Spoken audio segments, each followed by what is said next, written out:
வணக்கம் friends, welcome to தக்ஷதாசமையல். இன்னைக்கு வீடியோவில் நம்ம என்ன பார்க்க போறோம்னாங்க, சேனக்கிழங்கு ஃபிஷ் ஃப்ரை. வாங்க அது எப்படி செய்யறதுன்னு வீடியோக்குள்ள போய் பார்க்கலாம். சேனக்கிழங்கு ரோஸ்ட் செய்யறதுக்கு இந்த மாதிரி ஒரு சேனக்கிழங்கு எடுத்துக்கலாங்க. இப்போ இதை எப்படி கட் பண்ணுறேன்னு காட்டுறேன் பாருங்க. பக்கத்துலேயே தண்ணியில் வச்சுக்கலாங்க, இல்லாட்டி சேனக்கிழங்கு கருப்பாயிரும்.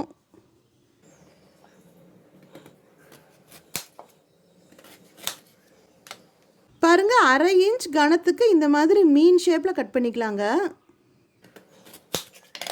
இந்த ரெசிபிக்கு இந்த மாதிரி கட் பண்ணாதாங்க நல்லாயிருக்கும்.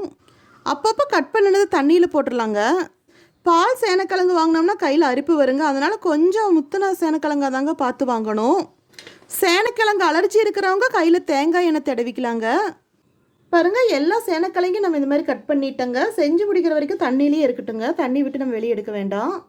இப்போ நம்ம அரைக்க வேண்டியதெல்லாம் என்னென்னு பார்த்துக்கலாங்க. ஒரு கைப்பிடி பூண்டு, 2 இன்ச் அளவுக்கு இஞ்சிங்க பொடியை நறுக்கி வச்சுருக்கேன். ஒரு சின்ன துண்டு பட்டை, 4 கிராம்பு, 1/4 டீஸ்பூன் சோம்பு, 1/4 கப் தேங்காய் துருவல், 1/4 டீஸ்பூன் மஞ்சள் பவுடர், காரத்துக்கு 1 டீஸ்பூன் வரமிளகாய் powder, 1/2 teaspoon garam masala powder, 1 teaspoon உப்பு. எல்லாத்தையும் ஒரு 1/4 டம்ளர் தண்ணி விட்டு அரைச்சிக்கலாங்க நைஸ் பேஸ்ட்டாக. பாருங்கள், இந்த மாதிரி நம்ம நைஸ் பேஸ்ட்டாக அரைச்சி எடுத்துட்டோம். இப்போ நம்ம கட் பண்ணி வச்சுருக்கிற இந்த சேனக்கிழங்கு வேக வச்சுக்கலாங்க. சேனக்கிழங்கு வேக வைக்கிறதுக்காக அடுப்பில் ஒரு பாத்திரம் வச்சுக்கலாங்க. அதில் 3/4 லிட்டர் தண்ணி விட்டுருக்கங்க.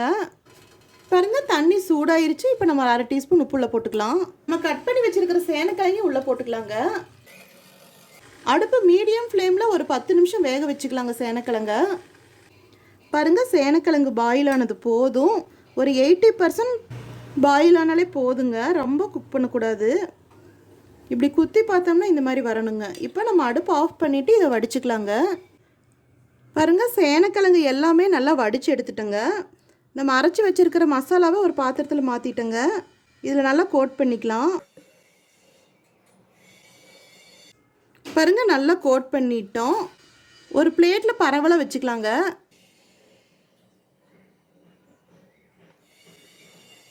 பாருங்கள், எல்லா சேனக்கிழங்குலையும் நம்ம இந்த மாதிரி மசாலா கோட் பண்ணி வச்சுருக்கோங்க. தட்டத்தில் பரவலாக வச்சுருக்கோங்க. 1/2 மணி நேரம் பக்கம் இதே மாதிரி விட்டுறலாங்க. அப்போ தான் மசாலா கலவை எல்லா பக்கமும் ஈவனாக பரவலாக படுங்க.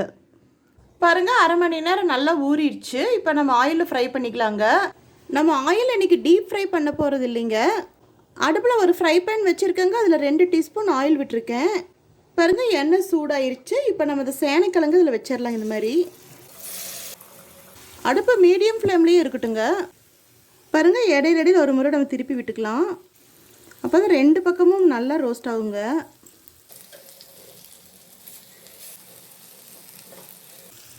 ரொம்ப சீக்கிரத்துலேயே செஞ்சிடலாங்க இந்த சேனக்கிழங்கு ஃபிஷ் ஃப்ரை.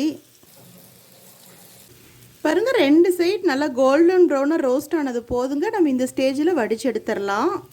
நம்ம சேனல் பிடிச்சிருந்தா லைக் பண்ணுங்கள், கமெண்ட் பண்ணுங்கள், ஷேர் பண்ணுங்கள், சப்ஸ்கிரைப் பண்ணுங்கள். அப்படியே பக்கத்தில் இருக்கிற பெல் ஐக்கானே மறக்காமல் கிளிக் பண்ணுங்கள். தேங்க்யூ.